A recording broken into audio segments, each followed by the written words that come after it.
The spotlight dimmed, and so did her pulse. Welcome to Marple Mysteries. I am your host, Harrington. Tell me your city. I value your voices. Wolfe steps behind the curtain of lies. If you've ever watched Nero Wolfe handle a disturbance, you know it's like watching a mountain attend to a fly. The mountain will not budge. The fly will do what flies do, and sooner or later, the matter resolves in favor of granite. That morning, the fly knocked on our front door, chimed, and then pressed the bell like a telegraph operator with a grudge. I was in the office going over a stack of bills that looked even less interested in being paid than Wolfe looked interested in paying them, and I'll admit, the performance downstairs got my attention. It wasn't just impatient. It had rhythm. I gave the desk clock a look. 10:15. Wolfe was in the plant rooms with Theodore, showing 600 orchids a tenderness he cannot be accused of wasting on humanity. He'd be up at 11 for his beer. If I stalled until then, he'd stall until noon, and if the lady at the front door kept drilling our bell button, we'd all go deaf. I decided I like hearing. By the time I cracked the door, she had shifted from the bell to the knocker and had upgraded from rhythm to percussion. She stopped with the brass in mid-rap, took me in, and snapped the mask onto her face. You've seen the mask, maybe at a distance, with music. It was the kind actresses put on when the light finds them, composed, luminous, a little out of reach. She was in a pale grey coat that looked pure in a way I didn't trust, a hat shaped like a decision, and a veil that said she would let you see her if she liked you. Black hair, eyes that did a fast inventory and made change. "Mr. Goodwin." "That's right," I said. "You're expected?" "No, wanted. God willing." Her mouth tilted. "I'm Ione Veretti. Even if you don't haunt the theatres, the name rings. If it doesn't, ask a florist what sells faster than tulips in April." She'd been starlet and a half on screen before she took her timing and cheekbones to the stage. Her new play, Catspaw, had opened 2 weeks ago and was getting ink. I had seen her in a magazine spread holding a glass of water like it was her second best friend. "Mr. Wolfe does not take walk-ins," I told her, "unless they're Fritz walking in with beer. But you're in luck, since he's currently communing with orchids and can't slam the door in your face." "I don't intend to be in your house long enough to be slammed," she said. "I intend to be hired." A woman who intended things had my sympathy. I let her in, took her coat and hat, and put them on the rack that has held more confessions than a confessional, and ushered her into the office. She moved the way some people drive, confidently without signaling, assuming others would get out of the way. She took the red leather chair I favor when I want to feel superior to the art of a client and did it no favors. It had been designed for comfort, not altitude, and she still managed to look down. "I was followed," she said, as if she were reporting the weather. "To our door?" "To within half a block. A man with the posture of a bridesmaid and the discretion of a brass band." She glanced around the room without turning her head. "There's no ashtray." "We don't encourage smoking in here," I said. "Mr. Wolfe says it's a vulgarity. I have been known to be vulgar, but not in front of him before 11. "Then I'll refrain," she said, and folded her hands with a patience that didn't fit her mouth. "I want to hire Mr. Wolfe because someone intends to ruin me. And if they can't ruin me, they'll settle for ruining the play." "Those are big ambitions," I said. "Who's the someone?" "If I knew, I would have slept last night. I don't know, but I know what they've done." She reached into her bag and laid a small object on my desk blotter. It was a rectangle of heavy cream paper the size of a calling card, with a single line typed in the center, "You'll need a better alibi." She watched my face for a flinch. She didn't get one, because my face has had practice. "When did this arrive?" "Last night after the performance. It had been slipped under my dressing room door. I found it after the curtain call while I was taking off the ring." "What ring?" She touched her left hand. "No ring there now." In the second act, I wear an emerald ring. It belongs to the producer's wife. It's insured and supervised. We're bold, but not stupid. Or so we believed. You lost it. I didn't. It was switched. I took it off in my dressing room. I placed it in its small velvet tray.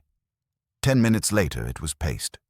The house manager, the stage manager, the producer, the police, everyone had a whirl. And why are you still at liberty instead of at a precinct answering impertinent questions? Because the ring was found, she said. She had been braced for the question and relaxed as she answered it.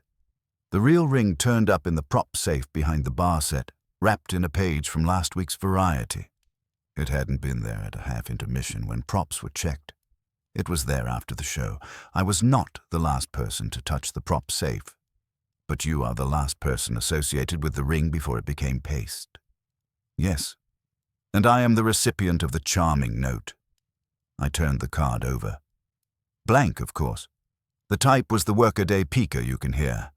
Not new. I slid the blotter aside and checked the desk's portable typewriter, a faithful servant with an easy tooth. It was not to blame. Who has keys to your dressing room? Only me. And the house electrician, and the wardrobe mistress, and the numerically gifted stage manager who can pick locks with a hairpin in less time than it takes a critic to call a show promising. Names? I said. Of course. She rattled them off, and I wrote them down. Lenore Quist, wardrobe. Hal Pritchard, stage manager. Sweeney Payne, electrician. The kind of names you find sat beside a coat rack in a backstage alley waiting for their cue and a cup of cold coffee. Also, she added, the producer has a master key. Producers usually have keys to the kingdom, I said. What's the producer's name? Harlan Dykes. That one I knew. He was one of those men with a smile built like an awning, broad, occasionally sheltering, most often shading something you'd rather see. He had made 3 hits and 5 enemies. And you? I asked. As a citizen, have you got anything in your history that would make that card good advice? Her face didn't move, but something in her shoulders did. No, if I did, I'd have burned the card. Most people keep temptation for later. Where were you between curtain and curtain? On stage, in my dressing room, and in front of 24 people in the green room when the playwright decided to hold court and explain why Act 2 was a misunderstood genius that needed more purple light and fewer commas. The playwright is Galen Yates. And yes, he's one of the suspects in your little look because he is one of the suspects in mine. I set the card down. It didn't look important, which was how important things like to look. Miss Veretti, this smells like publicity that's gone rancid, which is the brand your line of work stocks in crates. Why aren't you in a publicist's office instead of my employer's house? Why not let the police, who are paid to understand paste, handle it? The police suggested I might have engineered the ring switch myself, she said. They are paid to consider unhappy possibilities. I'm not going to be arrested for stealing an emerald that was found where only the mischievous and the hired belong. I'm not going to be dragged across newsprint for making threats to myself. I would like someone who is not the police and not the newspapers, and... She hesitated, and the pause did more work than a cry would have. I would like a wall stronger than a dressing room door. Well, I said, you've come to the right quarry. We do walls. The upstairs bell chimed twice, the signal that the master of the house was descending from his flowery kingdom to rejoin the carbon-based majority. I rose. Mr. Wolfe will see you, I said. Whether he will listen is the old cliffhanger. She stood. I should warn you that if I am kept waiting while a gentleman decides whether or not to take my money, I become less of a lady. I grinned. I become less of a gentleman if I am kept from beer by conversation. We all have our crosses. Come on. We met Wolfe at the office threshold. He came in like a procession, not faster than necessary, not slower than suitable for dignity, filling his suit and his Space with the assurance of a man who has never once apologized for being a man of a certain circumference. He shot me a glance to see if I had taken in any strays and then looked at Ione Veretti with the non-committal regard he gives to strangers and new soups. "This is Miss Ione Veretti," I said. "She brings us a ring that was paste and a note that was not." He moved to his desk, sat, aimed his bulk at comfort, and arranged his lips for language. "Good morning," he said. He waved a hand, the one that prefers a fork to a handshake, at the client chair. Ione took it without flinching. Fritz appeared as if on cue with the beer. Wolfe drank a careful inch, set the glass down, and gave the room the solemnity of his attention. "You have stirred my house before 11, he said. "This is a greater risk than most cases begin with. Proceed." I repeated the essentials. He let me talk. It is one of the things he permits me to do in his presence, along with breathing and earning money for him to spend. When I finished, he closed his eyes halfway, which is as close as he gets to demonstrating emotion that isn't irritation. A ring, paste, a note, and an actress whose trade is the manipulation of appearances. He opened his eyes again and shifted them to her. "You are an accomplished performer, Miss Veretti. Why do you believe the message refers to a real event you will need an alibi for, rather than a theft or some other artifice you will be accused of?"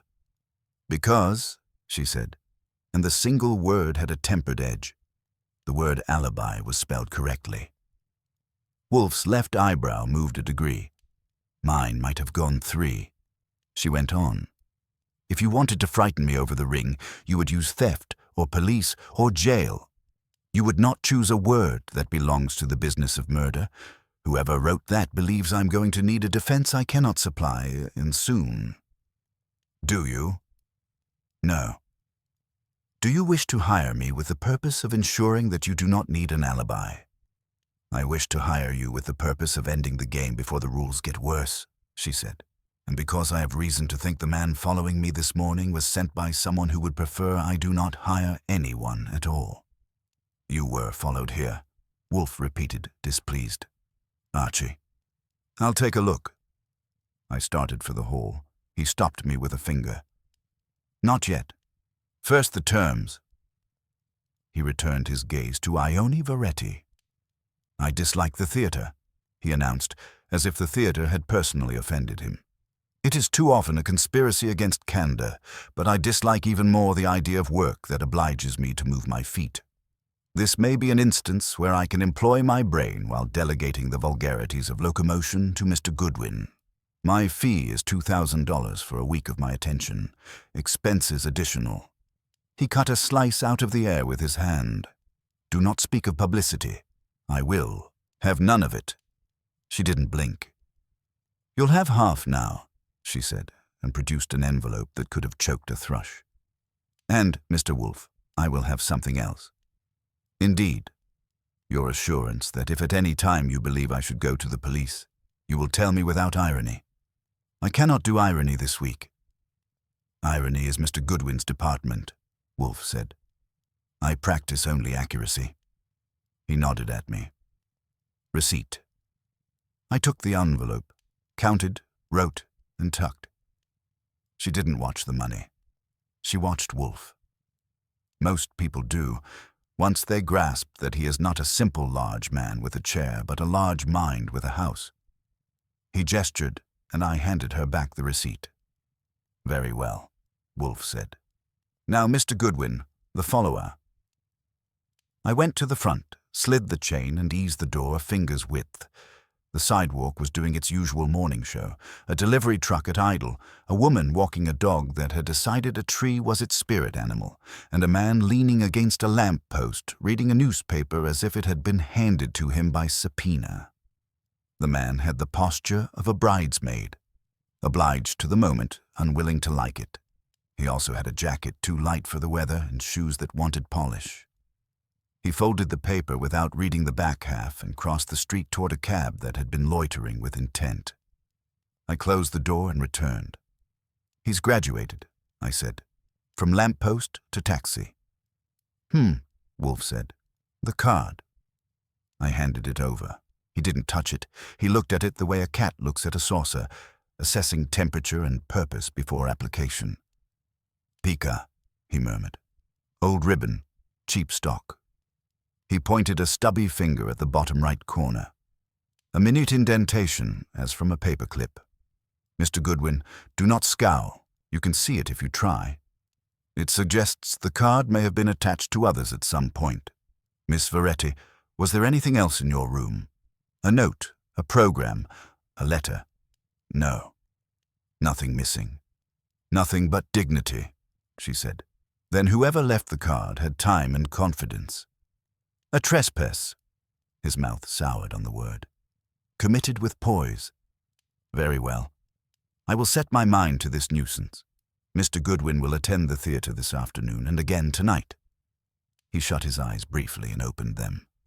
"You will observe the company. You will observe the spaces in which people believe themselves safe. You will observe the stage manager's hands." "You want me to flirt with the wardrobe mistress?" I asked. "If you must," he said, as if admitting a flaw in humanity. "Also, invite Mr. Panzer to lend his eyes to the street. I have no ambition to acquire a parade of attendants on my stoop." Ione Veretti rose. She looked taller than when she sat, which is a trick actresses learn when they have to face critics, juries, and men who believe sitting makes them thrones. "Thank you, Mr. Wolfe," she said. "Mr. Goodwin." "Don't thank us yet," I told her. "We may be about to save you from a publicity stunt by inventing one worse." She smiled at that. The first smile that looked like it belonged to her instead of her publicist. "If we can keep Catspaw open and my name off a headline that includes the word alibi, I will invite you both to the closing night party and allow you to refuse." "At least you understand us," I said, and saw her out. When I came back, Wolfe had the card under the desk lamp and the expression he gets when a problem has offered him its throat and he's deciding whether to accept. He flicked the lamp off, leaned back, and steepled. "You will go to the theatre," he said. "You will listen more than you speak. You will ask no direct questions about the card. You will, however, ask to see the prop safe, the ring, and the inventory procedures. You will note the places where a paperclip might live," I finished. "Got it," he grunted. "And Archie?" "Yeah. Do not admire her," he said, closing his eyes in preparation for the noon bell, as if closing his eyes would bring it faster. "It will complicate the arithmetic." "Who, me?" I said. But he had already dismissed humanity in favor of beer and orchids. I looked at the card one more time. It sat there, tidy and smug, promising mathematics I didn't like. Outside, a taxi engine turned over and left. Inside, a mountain made a plan. I spent the afternoon getting acquainted with Catspaw, which turned out to be the kind of play that starts with an argument and ends with a curtain. The theatre sat in Midtown like a self-conscious dowager wearing too much rouge. Inside, the crew worked with the weary grace of people who had heard every tantrum twice. I'd made arrangements for a seat near the aisle, which was good strategy in case I needed to step out and collect something resembling evidence or escape a monologue. The stage manager, Hal Pritchard, was easy to spot, tall, lean, and moving with the brisk unhappiness of a man who manages both actors and electricians. When I introduced myself as a writer working on a backstage article, he sized me up with a flick that said he had handled worse species. "You'll want to stay out of the wings during scene changes," he told me. "And don't talk to the leading lady unless she talks to you first." "Noted," I said. "I hear Miss Veretti can be particular." "She's an actress," he said flatly. "Particular is part of the salary." While the crew fussed with cables, I wandered the wings. Everything smelled of paint and ambition. The prop safe sat behind the mock bar on stage left, heavy, metal, theatrical, but functional. I noted the number lock, the clipboard with the prop list, and the faint smudge of fingerprints on the corner. The safe wasn't large enough for a man, but it could hold a secret comfortably. I leaned toward Pritchard. "Who checks the props?" "I do," Then the property man signs off. It's in the log. He jabbed a finger toward a clipboard hanging on a nail. The handwriting was cramped and efficient. His, presumably. If something goes missing, it's on my back, not the cast. Sounds like a fair arrangement, I said. Miss Ferretti mentioned the ring was found in the safe wrapped in a newspaper page. You remember who put it there? He paused, then shrugged. No one put it there that I know of. We didn't open the safe until the next morning. I suppose someone could have slipped in after curtain call. Stage door guarded? Always. I thanked him and drifted toward the dressing rooms. The electrician, Sweeney Payne, was crouched under a lighting panel muttering about fuses. He was built like a refrigerator with a grudge and had a voice to match. When I asked about the night of the incident, he squinted up at me as if the question were a faulty bulb. Didn't see nothing. I fix lights, not jewelry. You were on duty, though. Yeah, between cues. But the dressing rooms are off limits to me unless something's sparking. Nothing was sparking. That seemed fair, though the man had the kind of personality that could make a halo flicker. I thanked him and moved along. Lenore Quist, the wardrobe mistress, was easier on the eyes and ears. She had steel-gray hair, practical hands, and an expression that said she'd hemmed more egos than gowns. Miss Ferretti's costumes are kept separate, she told me while smoothing a silk sleeve. She's careful with them, cleaner than most. I lock her wardrobe myself after the final curtain. Do you hold the key? Me and Mr. Pritchard, but I was in the green room when she changed out of costume that night. I didn't see the ring till the police were in the corridor. Ever notice anyone near her room who shouldn't have been? She hesitated just long enough for the silence to have meaning. The playwright was prowling around. He says he was looking for the producer, but Mr. Yates always has reasons. Poetic reasons, no doubt, I said. She smiled faintly. That's one word for them. By evening, I'd collected more suspicion than substance. I phoned Wolfe from the lobby pay booth to report. He was in no mood for brevity. Miss Ferretti's associates, he said, exhibit the expected mixture of cupidity and vanity. You are to remain for the evening performance. Observe the audience as well as the company. The note and the substitution were performed for an audience of one, but we must discover which one was intended. Yes, sir, I said, because it saves time. The performance started promptly at 8. I took a seat 2 rows from the aisle. The play was competent, though the audience coughed in the wrong places. Ione Ferretti entered halfway through the first act, and even from my seat I could feel her tension. Controlled, deliberate, but visible. She was performing for the house, yet her eyes kept flicking toward the side balcony as though waiting for something or someone. At the second intermission, I took a walk backstage under pretense of admiring the set. Lenore Quist was counting costumes. Pritchard was cursing a missing prop glass. In the corner of the green room, the playwright Galen Yates was having a private tantrum into his coffee cup. He had the thin-lipped face of a man who took criticism personally and praise suspiciously. Good play, I offered. He glanced up, startled. Is it? He asked. Then the audience must be deaf.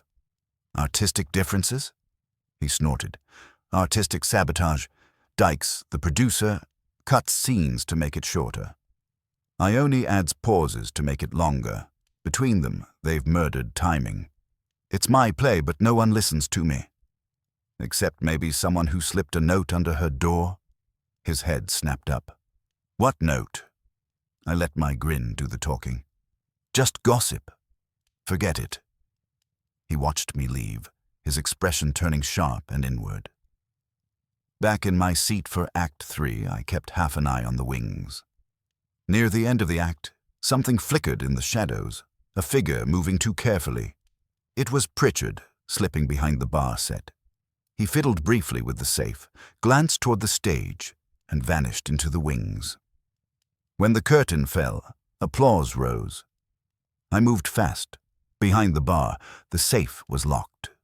But the clipboard now had an extra sheet, a folded page from Variety, torn unevenly. I slipped it into my pocket. By the time I stepped outside, the air had cooled and the same taxi from that morning idled across the street. The man with the newspaper was gone, but the impression of eyes remained. I headed for home, thinking about Wolfe's word, trespass.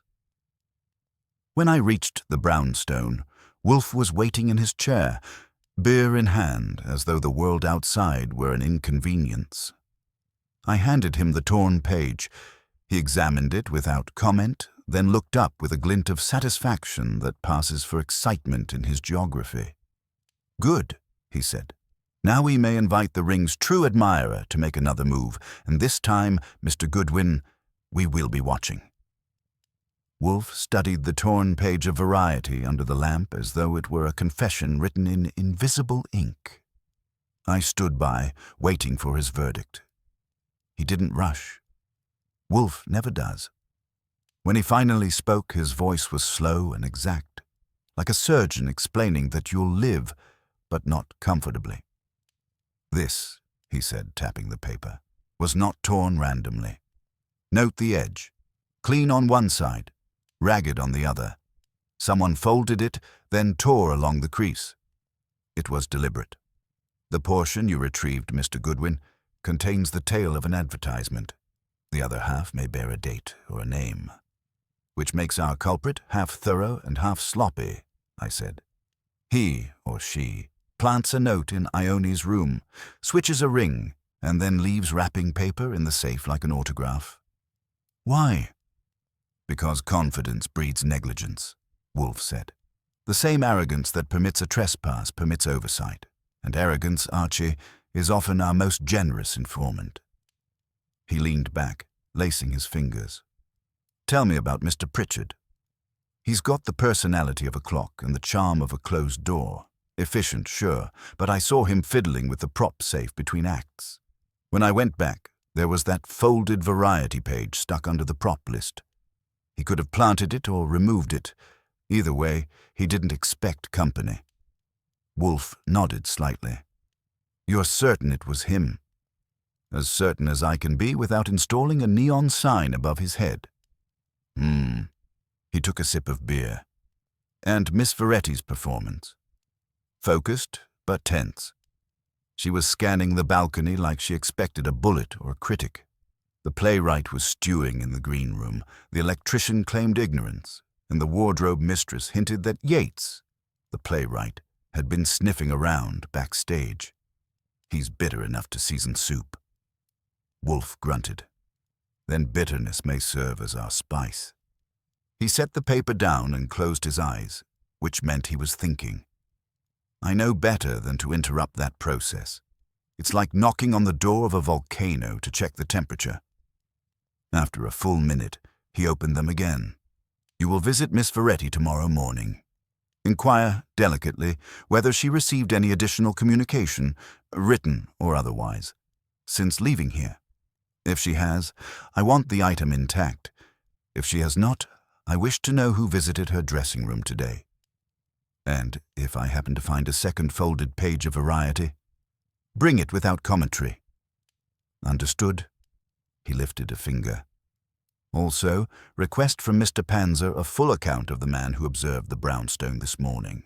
If he reappears, I would like him identified before he resumes his hobby of standing near lampposts." It was close to midnight when I left Wolfe to his orchids and theories. The city had cooled off just enough to make walking preferable to taxis. My mind kept looping around the puzzle, a note warning an actress about an alibi, a ring that took a round trip from authenticity to paste and back again, and a cast full of tempers sharp enough to cut diamonds. When I reached my apartment, the doorman handed me an envelope. No return address. Inside, a single sheet of cheap paper bore the words, "Ask her about the rehearsal that never happened." Typed again in pica, same as the card left for Ione. I read it twice, feeling the kind of irritation that comes when a case starts writing its own script. The next morning, I was at Ione's hotel by 10. She answered the door wearing a robe that cost more than my car and less than her confidence. She didn't seem surprised to see me, Maybe because people who hire Nero Wolfe expect results before breakfast. "Any new messages?" I asked. "Only one," she said, crossing to the vanity. She picked up a folded card identical to the first. It was slid under my door sometime around dawn. It says, "You're late for the curtain call." Charming. Someone's got a flair for theater. I compared the typing to my own anonymous note. They matched. Recognize the typewriter? I've tried. Every script, every program note, every petty memo at that theater is typed on one. They're like fingerprints made of soot. She sat on the edge of the bed. "Mr. Goodwin, whoever is doing this wants me frightened enough to make mistakes. That's the only logic I see." I took out my note and showed her. "You're not the only one getting fan mail." She read it, lips tightening. "The rehearsal that never happened. That's nonsense." "Maybe. Or maybe someone remembers it differently. Care to clarify?" She hesitated, then said, "A week before opening night, we were scheduled for a full dress rehearsal. The set wasn't ready, so Dykes cancelled. Half the cast went home. The rest of us stayed to run lines on stage. Nothing unusual happened, except that Galen Yates and Harlan Dykes had a blazing argument. He accused Dykes of sabotaging his script for spectacle. Dykes told him to take it up with the critics after they bought tickets. They nearly came to blows. Was anyone else around? Lenore was mending costumes in the back. Pritchard was checking cues. The electrician might have been fixing the footlights, that's all. "And you?" "I was listening," she said softly. Galen noticed. He stopped shouting when he saw me. He said, she frowned, searching memory. He said, "You'll need an alibi for what comes next." I assumed he meant theatrically. I whistled low. "Miss Veretti, that line has graduated from rehearsal to prophecy." Before she could reply, the hotel phone rang. She answered, listened briefly, then turned pale enough to match the wallpaper. "That was the theater," she said. "The matinees cancelled. They found the stage manager, Mr. Pritchard, unconscious in his office, and the police are already there." I didn't bother asking if she was all right. She wasn't. I told her to stay put and call no one but me or Wolfe, then headed for the door. Halfway down the hall, I was already dialing the brownstone from the house phone. When Wolfe's voice came through, I said, "You were right about arrogance being generous. It just donated a body. Pritchard's down." There was a silence on the line thick enough to chew. Then Wolfe said, "Return at once, Mr. Goodwin. The trespass has graduated to assault, and I intend to address the promotion personally." When I got back to the brownstone, Wolfe was already waiting, upright in his chair, which in his case was the equivalent of a man pacing. The morning light had shifted enough to give the orchids their turn at glory, but he wasn't looking at them. He was looking at me as though I'd brought home a stray problem that was going to shed on the furniture. "Report," he said. I gave it to him straight. The call from the theater. Pritchard found unconscious. Police on the scene. No details yet on how close he was to the line between injured and dead. Wolfe listened without interruptions, which meant the gears were working behind the still facade. When I finished, he steepled his fingers and stared at them as if the case were already written there in fine print. "This was inevitable," he said finally. "A man of precision assaulted in the one place where order must reign. A stage. Whoever struck him was either desperate or methodical. Desperation and method seldom share a home, Mr. Goodwin. We must discover which moved the hand." "Gladly. But first I'd like to know if I should pay my respects to the cops or let them keep their happy surprise to themselves." "Go," he said. "Observe. But keep your tongue leashed. If they identify Miss Veretti as connected, we must not appear forewarned. I will speak to Mr. Panza. He will find our lamp-post friend again." It was a comfort to know that when violence appeared, Wolfe's reaction was still to delegate. The theater was cordoned off when I arrived. A patrolman recognized me from prior adventures and let me through after some creative lying about delivering paperwork for the producer. Inside, The stage had gone quiet, an unnatural quiet that belongs to rooms where too many people are whispering. A couple of plainclothesmen were taking notes near the wings. I found Harlan Dykes, the producer, pacing near the orchestra pit with a face like undercooked dough. "Mr. Dykes," I said, "they tell me your stage manager took an unscheduled nap." He stopped short. "Goodwin, isn't it? Wolfe's man. I don't know what this is about, but I'll tell you right now. The play's on hold. Pritchard's in the hospital, concussion and bruises. Somebody hit him from behind in his office." "Robbery?" "Nothing taken, except the prop list. Every page torn off the clipboard." That gave me a pause. Prop list, the same one that had that newspaper scrap tucked under it last night. He blinked. "What newspaper scrap?" I shrugged. Must have blown away. Dykes didn't buy it, but he had bigger worries. "The police think it happened sometime after rehearsal this morning. Yates and I were in the balcony going over script notes. Lenore was checking costumes. The electrician swears he never left the light booth. Where was Ione? She wasn't called till noon. Lucky her." I found my way to Pritchard's office at the rear of the stage. The door frame had a new scar where the lock had been forced. Inside, the desk was overturned, and a bottle of glue had shattered across the floor like a metaphor. Blood on the edge of the file cabinet. Dark, sticky, small, a mount. Someone had hit him, maybe with the clipboard, maybe with the truth. Detective Rowcliffe, a man I'd once described to Wolfe as proof that not all evolution is forward, was directing traffic in the room. He saw me and frowned like a man discovering spinach in his teeth. "Well, if it isn't Nero Wolfe's errand boy, what's your angle here?" "No angle," I said. "Just a curious taxpayer." "You're about to be a quiet taxpayer," he snapped. "The victim's conscious enough to mumble about a break-in. We'll handle it." "Mind if I look around while you handle?" He did, but I ignored that part. I crouched near the desk. Under the upturned chair leg was another scrap of paper.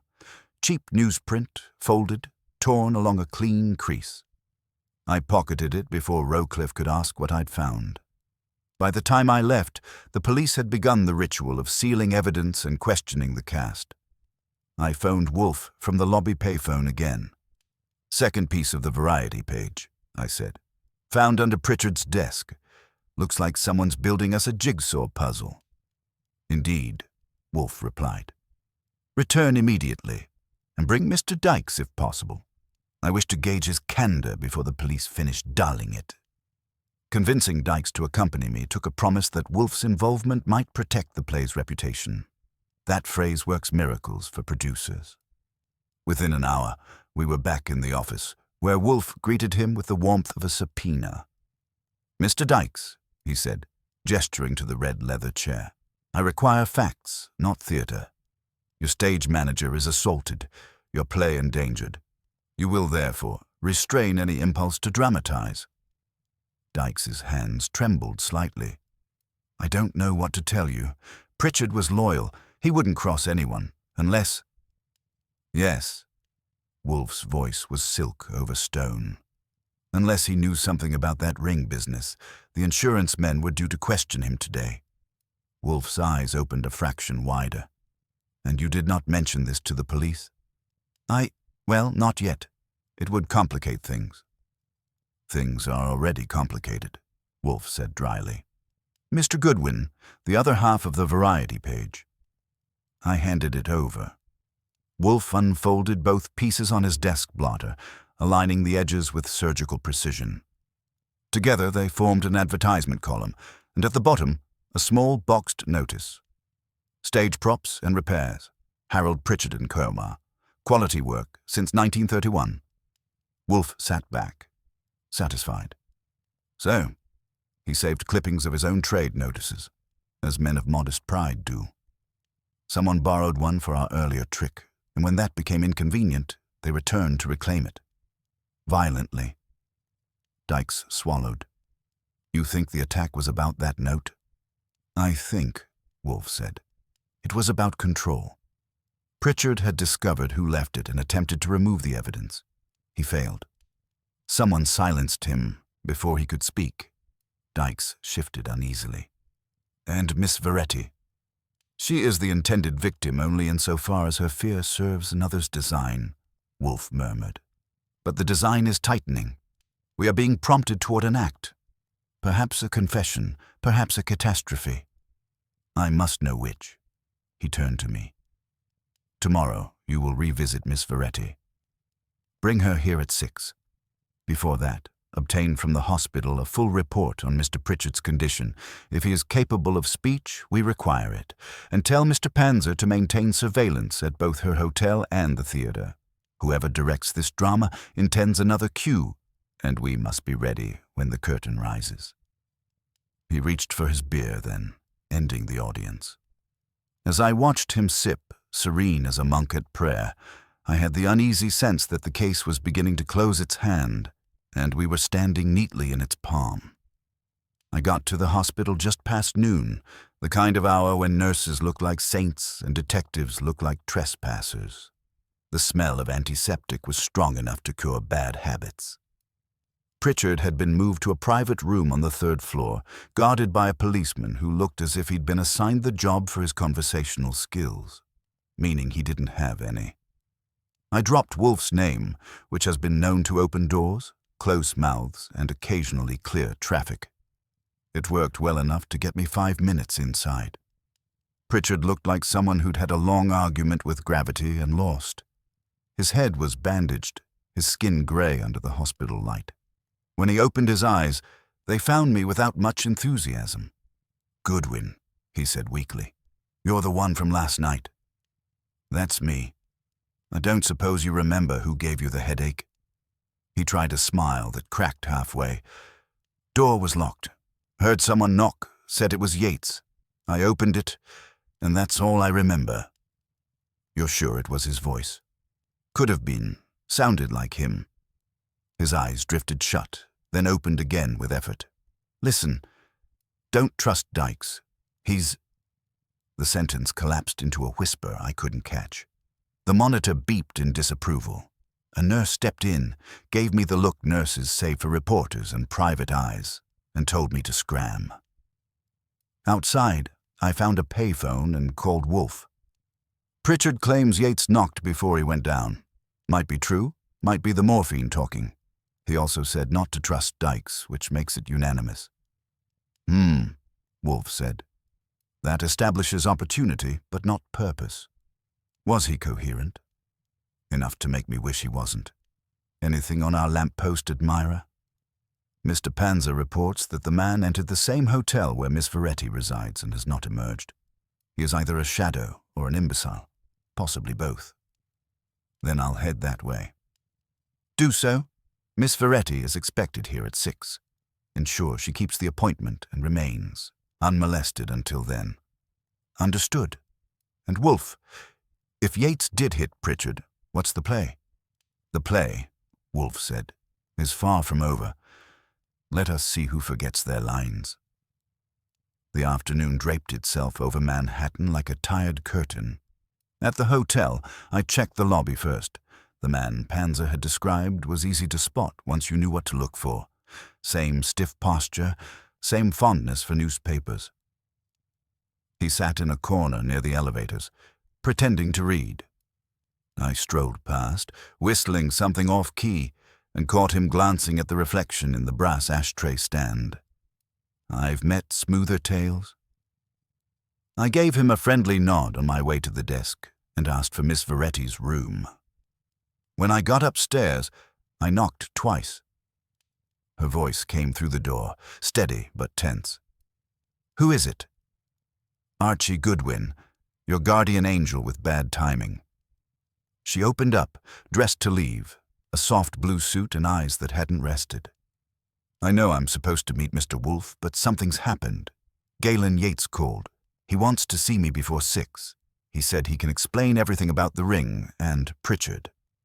"That's a popular promise today," I said. "Where's this meeting?" "At the theater." He sounded frightened. Actors always sound frightened when the critics are involved. "You're not going?" She bristled. You think I'm a fool? I think you're a woman who's had 2 warnings and 1 assault happen inside her circle. If Yates has something to say, I'll collect it for you. Her eyes softened, but not with agreement. He won't talk to you. He said it has to be me. He used the word confession. That word earned a pause. Confession to what? He didn't say. Only that if I didn't come, he'd tell the police everything. I thought it over. Wolfe's instructions were clear, but so was the shape of trouble forming in front of me. All right, I said. We'll both go. You'll talk, I'll stand by and look decorative. If this turns out to be a trap, at least it'll have witnesses. The theater was half dark when we arrived, doors unlocked, stage lit by a single work lamp like a spotlight for ghosts. I called out, got no answer. The smell of dust and paint was thicker than the night before. Ione hesitated near the aisle. He said he'd meet me in the dressing rooms, she whispered. We made our way down the corridor. Yates' door was open.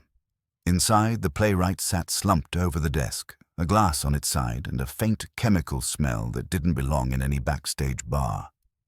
I touched his wrist. Still warm, no pulse. On the floor beside him lay another cream-colored card.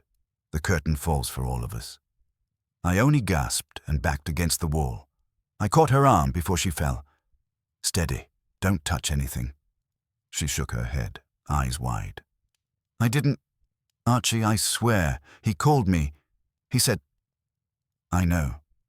I pocketed the card carefully.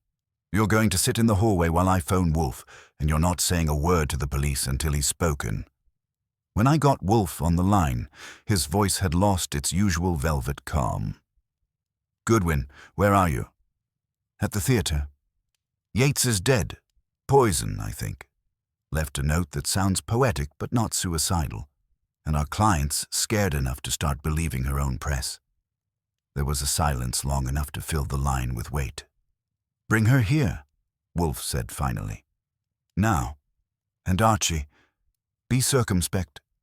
If this is murder, she will be accused of it before the body is cold. We must ensure the police arrive too late to make her an ornament. I hung up and looked down the corridor. Ione sat with her face in her hands. The blue suit turned ghostly in the dim light. Somewhere behind the stage, a door creaked softly. Someone else moving where no one should be. I reached for my gun, wishing for once that Wolfe's kind of combat wasn't limited to words. The trespass had become something else entirely. The sound came again, a low scrape, followed by the faint click of something metallic. I pressed a finger to my lips for Ione and stepped toward the corner where the backstage corridor turned. The gun felt heavier than usual, and my shoes, usually discreet, sounded like brass drums. I eased forward and saw the edge of a shadow slide across the far wall. Whoever it was knew how to move quietly, but not quietly enough for Wolfe's investment in my hearing to go to waste. I took one quick step and another, swung around the corner, and caught a man halfway through the side door leading to the alley. Hold it, I said. He froze, hand still on the latch. When he turned, I recognized him instantly. The lamppost admirer, the same fellow who'd followed Ione to the brownstone and then parked himself at her hotel. Up close, he looked less like a thug and more like a man who'd taken up stalking as a late hobby. He had the kind of face you forget until it reappears in the wrong place. I'd advise not running, I told him. I'm low on patience and my boss is high on curiosity. He raised his hands slightly. Don't shoot. Look, I didn't do anything. That line's been getting a workout this week. Turn around. He obeyed. I frisked him. No weapon, just a wallet, a cheap lighter, and a small camera. The wallet told me his name was Paul Danner. The camera told me he wasn't just a spectator. All right, Paul, I said. Why have you been tailing Miss Veretti? He swallowed hard. I'm not exactly tailing her. I'm private security. Harlan Dykes hired me to keep an eye on her after the ring mess. Said someone might try to frame her. Did he also hire you to photograph the corpses? I asked, nodding toward the camera. Dana blinked. Corpses. Then his eyes darted past me toward the dressing room, and the color drained from his face. Oh no. What happened? Let's skip the dramatics, I said. You've got explaining to do, and I've got a phone call waiting. I marched him back to where Ione sat. She looked up, saw the man, and gasped. That's him. The one from outside the theater and my hotel. Dana's hands went higher. I told you, I'm not the enemy. Then you're a very talented friend, I said. Come on. You're both taking a field trip to see Mr. Wolfe, and if you're smart, you'll keep breathing evenly and not invent any new stories on the way. We left through the front to avoid the side door and the growing hum of police outside. I flagged a cab, shoved Dana in first, Ione after him, and gave the driver Wolfe's address. The ride was quiet except for Dana's nervous throat noises. Ione stared out the window, not seeing much. She looked brittle enough to shatter if someone said her name too loudly. When we reached the brownstone, Fritz let us in without comment, though his eyebrows asked for an explanation. I promised one later. Wolfe was in the office, already braced behind his desk with a look that could have discouraged earthquakes. Ione went straight to the red chair as though gravity had chosen it for her. Dana stood awkwardly by the door until I gave him a gentle shove toward the center of the rug. Wolfe's eyes flicked over both of them before landing on me. Well? Yates is dead, I said. Looks like poison. I found this one leaving the building. Says he's a private eye named Paul Dana, hired by our pal Harlan Dykes to watch Miss Veretti. Wolfe's brows twitched. Indeed. He shifted his attention to Dana. You confirm this? Yes, sir, Dana said quickly. Mr. Dykes thought Miss Veretti was in danger. He told me to stay close, keep her safe, and report anything unusual, such as her presence beside a poisoned man. I didn't know about that. I heard noise backstage, went to check, saw someone run. By the time I looked in, I saw her and you coming down the hall. I didn't bother asking who someone was. Wolfe's raised hand silenced both of us. He took a long breath, then said, Mr. Dana, you will remain here for the evening. Fritz will ensure you are fed and comfortable, but not invisible. Mr. Goodwin will keep your camera. We will examine the photographs later. Miss Veretti, you will stay as well. The police will soon discover that you left the scene. When they do, I would prefer to receive them under controlled conditions. Ione's voice was barely above a whisper. You think they'll arrest me? I think, Wolfe said, that the law, when deprived of logic, compensates with haste.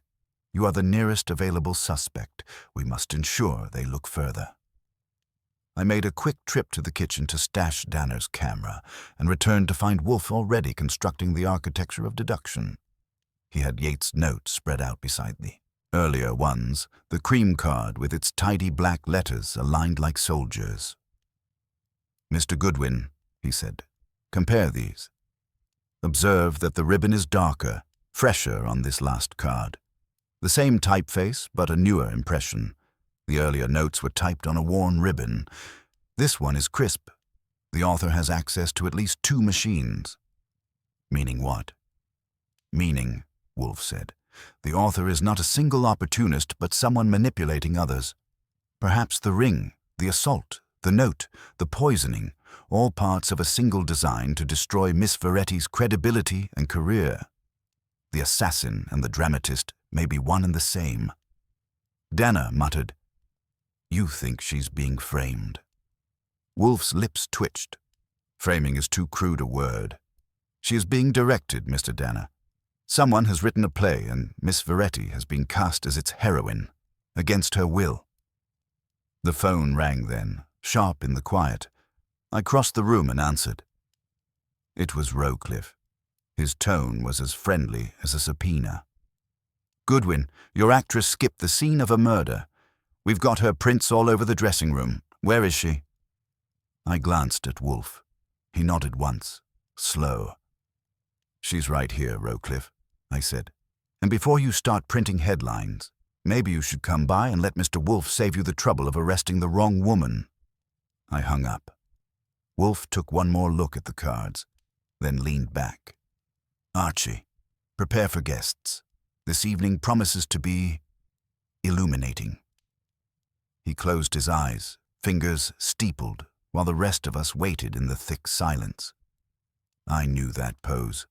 The mountain was awake, and soon it would move, without taking a single step. Now, generate the final section of the story, ensuring a satisfying resolution. Maintain the logical progression of clues and character arcs, delivering the final reveal smoothly while keeping the ending impactful and true to the detective style.